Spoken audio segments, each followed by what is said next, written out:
오늘 하나님께 주시는 말씀은 창세기 33장 18절부터 34장 31절까지 말씀입니다. 33장 18절 말씀부터 34장 31절까지 말씀을 교독하겠습니다.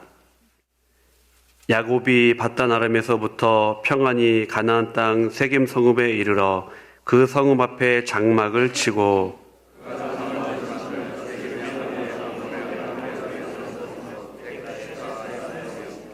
거기에 제단을 쌓고 그 이름을 엘렐로엘 이스라엘이라 불렀더라.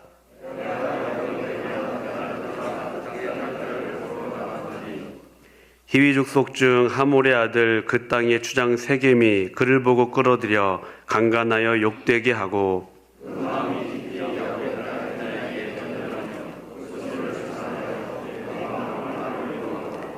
그의 아버지 하몰에게 청하여 이르되 이 소녀를 내 아내로 얻게 하여 주소서 하였더라.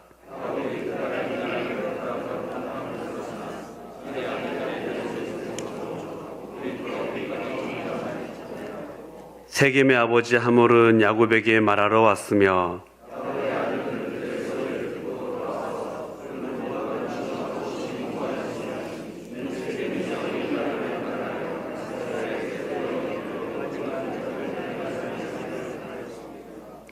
하몰이 그들에게 이르되 내 아들 세겜이 마음으로 너희 딸을 연연하여 하니 원하건대 그를 세겜에게 주어 아내로 삼게 하라.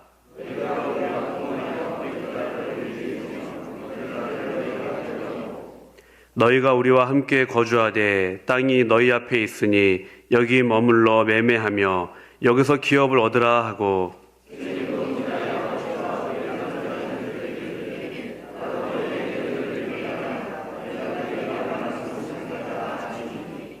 이 소녀만 내게 주어 아내가 되게 하라. 아무리 큰 혼수와 예물을 청할지라도 너희가 내게 말한 대로 주리라.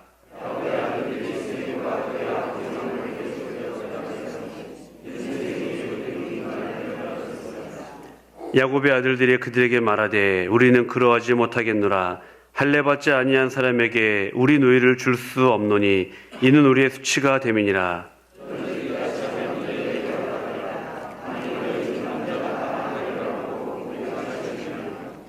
우리 딸을 너희에게 주며 너희 딸을 우리가 데려오며 너희와 함께 거주하여 한 민족이 되려니와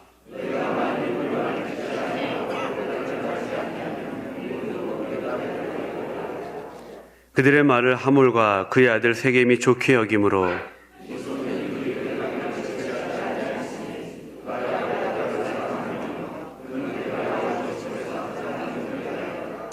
하몰과 그의 아들 세겜이 그들의 성읍 문에 이르러 그들의 성읍 사람들에게 말하여 이르되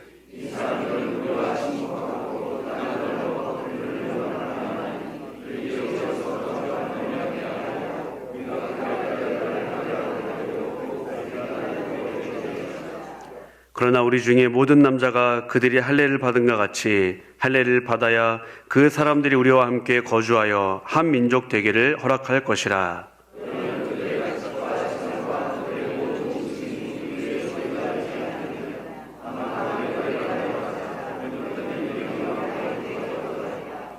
성문으로 출입하는 모든 자가 하몰과 그의 아들 세겜의 말을 듣고 성문으로 출입하는 그 모든 남자가 할례를 받으니라.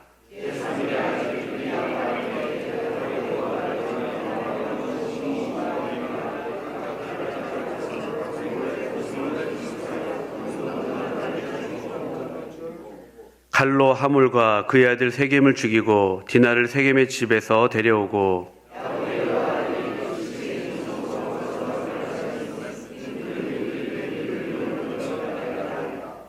그들이 양과 소와 나귀와 그 성읍에 있는 것과 들에 있는 것과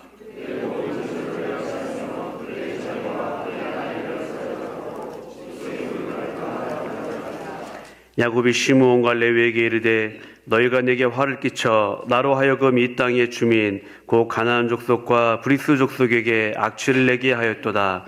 나는 수가 적은즉 그들이 모여 나를 치고 나를 죽이리니 그러면 나와 내 집이 멸망하리라.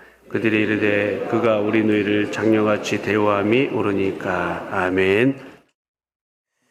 창세기 34장에 오면 여러분들이 이 33장과는 전혀 다른 기조의 스토리가 전개되고 있는 것을 보실 수가 있을 것입니다. 야곱 가문에 갑작스럽게 재앙이 닥쳤습니다. 레아에게서 난 딸이 하나 있었는데 이름이 디나지요. 그 디나가 세겜 땅에 거리를 구경하러 나갔다가 그 땅의 족장 하몰의 아들 세겜에게 강간을 당해서 욕을 보게 됩니다. 뒤늦게 아들의 잘못을 인정하고 야곱에게 달려온 그 하몰에게 정식으로 딸을 달라고 청혼을 하는 얘기를 듣고는 할례 받으면 딸을 주겠다고, 내 동생을 주겠다고 그런 얘기를 듣고는 마을 전체의 남자들이 할례를 받는 사이에 마을을 완전히 도륙을 해버리고 사륙하는 그런 일들이 벌어지게 됩니다. 26절부터 여러분들이 29절까지를 쭉 읽어보시면 이게 과연 이스라엘 12지파의 원족격이 되는 이 야곱의 11 아들들이 과연 이렇게 해도 되는 것인가 라고 생각될 수 있을 정도로 아주 적나라한 모습들이 드러납니다. 25절 뒷부분에 보시면 그 성읍을 기습하여 그 모든 남자를 죽이고 칼로 하몰과 그의 아들 세겜을 죽이고 디나를 세겜의 집에서 데려오고 야곱의 여러 아들이 그 시체 있는 성읍으로 가서 노략하였으니 이는 그들이 그들의 누이를 더럽힌 까닭이라. 그리고는 29절에도 보면 모든 재물을 빼앗으며 그들의 자녀와 그들의 아내들을 사로잡고 그 집 속의 물건들을 다 노략했다. 마치 그 도적대들이 쳐들어와 가지고 평온한 마을을 노략하는 듯한 그런 모습을 보입니다. 물론 내 동생을 그렇게 한 것은 절대로 용납할 수 없다라는 측면에서는 이해가 되지만 과연 이것이 이스라엘로 변한 이 야곱의 집안에서 일어난 일이라고 생각하기가 힘든 그런 말입니다. 그리고는 나중에 이 일을 알게 된 야곱이 안타까워서 아들들을 나무라니까 그가 우리 누이를 창녀같이 대우함이 옳으니까 하고 오히려 반문을 하지요. 창녀같이 자기 동생을 대한 것은 옳지 않지만 그렇다고 집단 살상과 사륙을 정당화할 수는 없는 것입니다. 33장에 나오는 분위기와 34장에 나오는 이 분위기가 완전히 다른 기조라는 것을 우리가 볼 수 있습니다. 분이엘의 새아침이 밝아서 형 에서를 만나 화해하고 서로 부둥켜 안고 울며 격려하고 축복했어요. 그토록 잠 못 이루게 했던 문제가 33장에서 해결이 되었습니다. 그런데 34장에 하면 강간하고 음모를 꾸미고 살인하고 도륙하고 집단 살상하고 그 얼굴에 분노와 적개심이 가득한 이 야곱 가문의 모습을 성경은 있는 그대로 보여주는 것입니다. 우리에게 질문이 당연히 오게 되죠. 도대체 신앙으로 인생의 가장 중요한 문제가 해결되어서 결정적인 승리를 거둔 이 야곱의 가문에 왜 이런 일들이 일어나는 것인가? 당연히 물어야 되는 것이죠. 뭡니까? 지금 이들은 영적으로 있어야 되는 자리에 있지 않다는 것을 얘기를 하는 것입니다. 여러분, 야곱이 본래 어디로 향해 가고 있었던 길이죠? 베델입니다. 좀 더 명확하게 얘기하면은 네 조상의 땅, 네 족속에게로 돌아가라. 고 하나님 말씀하신 거예요. 명료하게 네 조상의 땅, 네 족속에게로 돌아가라. 네 족속, 너의 형, 너의 아버지, 너의 어머니한테로 돌아가라. 자기의 고향으로 돌아가라는 것입니다. 그 고향 옆에 베델이 있어요. 그래서 베델을 거쳐서 아버지 엄마의 품으로 돌아가라는 것입니다. 그 야곱이 바로 거기 그 고향 옆에 있는 베델에서 서원을 했지요. 뭐라고 서원했냐면 아버지의 집으로 평안히 돌아오게 하시오면 하나님이 나의 하나님이 되실 것이다. 이렇게 서원을 했었습니다.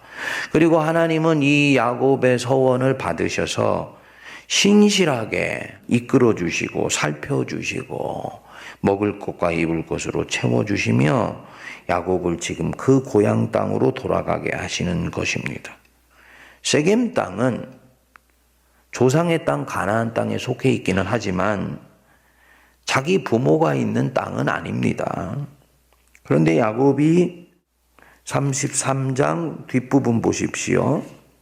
야곱이 밧단 아람에서부터 평안히 가나안 땅 세겜 성읍에 이르러 그 성읍 앞에 장막을 치고 그가 장막을 친 밭을 세겜의 아버지 하몰의 아들들의 손에서 베크시타에 샀다. 땅을 샀어요. 이 세겜 땅이 물이 비교적 풍성해서 땅도 비옥하고 양을 치기에 적당한 땅이었던 것 같습니다. 사람들도 이방 사람에게 배타적이지 않고 열려 있어서 야곱 집안의 사람들에게 넉넉히 대했습니다. 아, 여기에서 살면 되겠다 하고 땅을 사서 살았던 것입니다. 투기가 없는 시대였기 때문에 빌리지 않고 샀다는 말은 여기에 살기로 작정을 했다는 얘기입니다. 자, 이게 바로 문제가 된 것입니다. 고향 땅으로 돌아가라고 주님 말씀하셨는데 돌아간 것이 아니에요. 주님이 가라고 명령하신 그곳을 향해 나아간 것이 아니라 자기가 가는 부르심의 길에서 이탈하여서 중간에 자기 자신이 생각하기에 편하다고 생각한 그곳에 세겜에 주저앉아 버린 것입니다. 제가 묵상하면서 그런 생각이 들었습니다. 야곱이 본래는 그걸 알았을 텐데, 자기가 고향 땅으로 돌아가야 된다는 걸 알았을 텐데 그 왜 세겜에 주저앉게 되었을까? 마치 자기의 할아버지 아브라함이 갈대아 우로 떠나서 가나안 땅 가려고 하다가 하란에 주저앉듯이 왜 중간에 주저앉았을까? 할아버지와는 조금 다른 스토리가 있습니다. 무슨 스토리입니까? 이 야곱이 이 고향 땅 가는 과정 속에서 누구와 대면해야 됐지요? 에서와 대면해야 됐지요. 이 에서는 야곱의 인생에서는 굉장히 거대한 산이었습니다. 넘어야 되는 산이에요. 오죽이나 이 에서를 생각하면 두려웠으면 잠을 이루지를 못했겠습니까? 그리고 그 에서를 극복하기 위해서 야복강에 씨름을 하고 결국은 그 속에서 결정적인 영적 승리를 거두었습니다. 여러분, 이 영적 승리는 놀라운 하나님의 은혜인데 바로 그 승리가 이 사람으로 하여금 자기의 목적을 순간 놓쳐버리게 만들었던 것입니다. 그 승리를 얻으면서 그 승리에 잠깐 도취하여서 방심하게 되고 결국은 자기의 목적을 잊어버리고 세겜 땅에서 집 사고 땅 사고 살게 된 거예요. 영적인 승리를 얻고 난 뒤에 흔히 찾아오는 일입니다. 큰 승리를 얻게 되면요, 방심하게 되지요. 이만하면 됐다 생각하고 그 자리에 머물러 안주했는데 어김없이 일이 터져버린 것입니다. 저나 여러분들이 신앙의 길에서 편할 때가 가장 위험할 때다라는 거, 이거는 늘 염두에 두시는 것이 지혜로운 길이죠. 신앙의 길에서 이만하면 됐다 생각하는 마음은 절대 금물입니다. 반드시 원수에게 틈을 주게 돼서 화를 불러와요.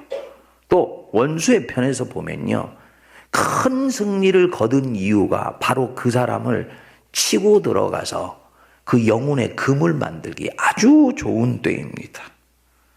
물론 사람은 사명을 감당하는 기계가 아니니까 쉬어야죠.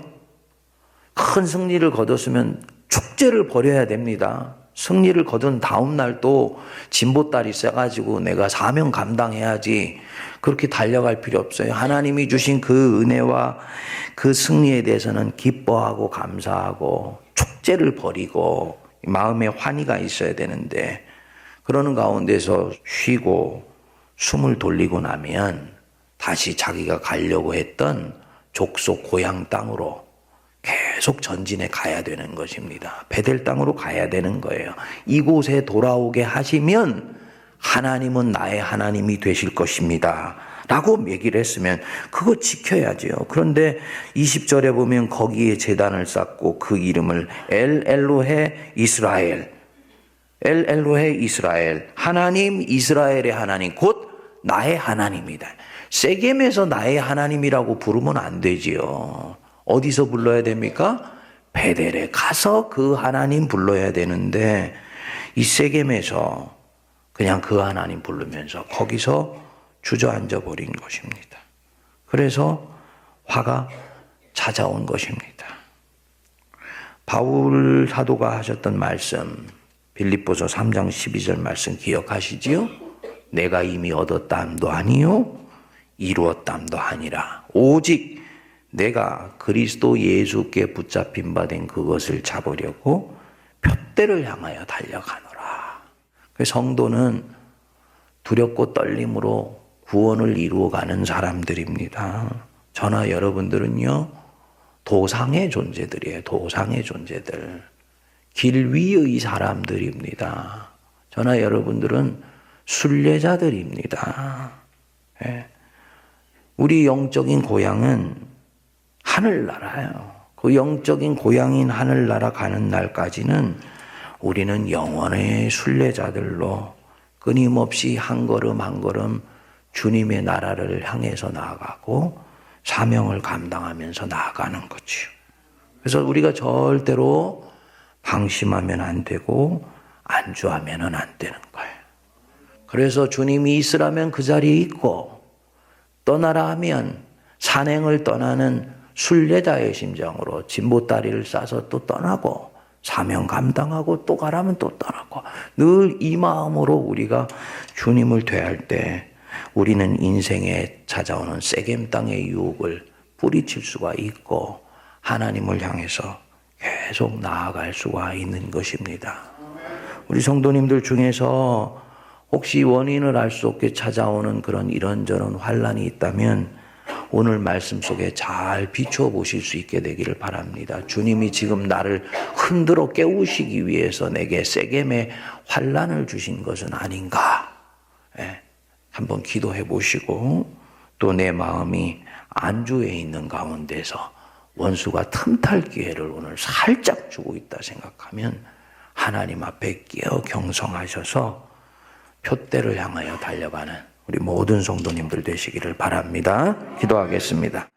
우리 주 예수 그리스도의 크신 은혜와 하나님 아버지의 만극하신 사랑하심과 성령님의 위로교통 감동 감화 역사하심이 세겜 땅이 좋다여 그곳에 머무르지 아니하며 지금 이곳이 편안하다 하여 이곳에 안주하지 아니하며 오직 하나님의 나라와 그 도성을 향하여 내 인생에 주신 사명을 감당하기 위하여 뚜벅뚜벅 한 걸음 한 걸음 전진하기로 다짐하는 모든 주의 백성들 머리머리 위에 그들의 가정과 사역과 피로 값주고 사신 이 제단 위에 이제로부터 영원토록 함께하옵시기를 간절히 축원하옵나이다. 아멘.